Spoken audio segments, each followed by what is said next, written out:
আরে সানি লিওন, কি হলো শুনবে তো? কখন থেকে রং লাগাবো বলছি, তুমি চলে যাচ্ছ কেন?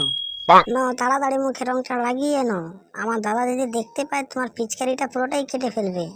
আরে এখানে কেন রং লাগাবো, একটু কনের দিকে চলো।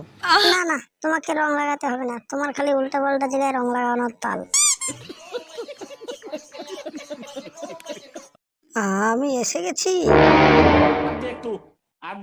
তোরা দাঁড়া, এখন পালাস না যেন, পেছনে সাপোর্টে থাকিস, না হলে ওরা আমার পিচকারি কেটে আমার পিছনেই পিচকারি মেরে দেবে।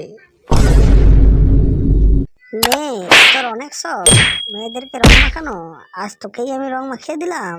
হ্যাপি হোলি। এক, দুই। আচ্ছা।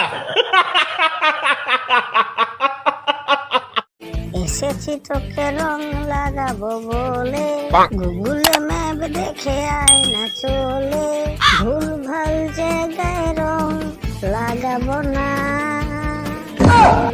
তোকে ছাড়া জমে না।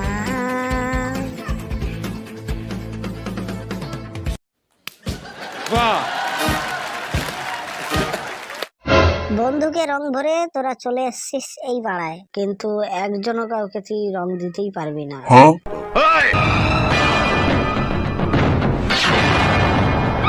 তোরা যখন পাড়ার মধ্যে বন্ধুকে রং ভরছিলিস, তখন আমি সায়েন্স ল্যাবে গিয়ে বোমালা রংটা তৈরি করেই ফেলেছি। তোরা মিদ্যা পাড়ায় একজনকেই রং মাখালে, আর আমরা বর্মন পাড়াকে পুরো রঙে ভিজিয়ে দেব। আরে কেনা কে চাতে হো?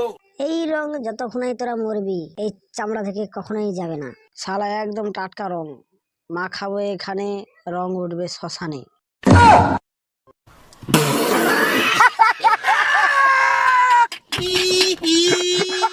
এই সব কটাকে রঙে ভিজিয়ে দে। এই ও আলু হাতে নিয়ে ভয় দেখাচ্ছে আমাদেরকে। হ্যাপি হোলি। আরে পালা পালা পালা পালা পালা পালা। भाई यहाँ पे क्या हो रहा भाई, ये कहाँ फंस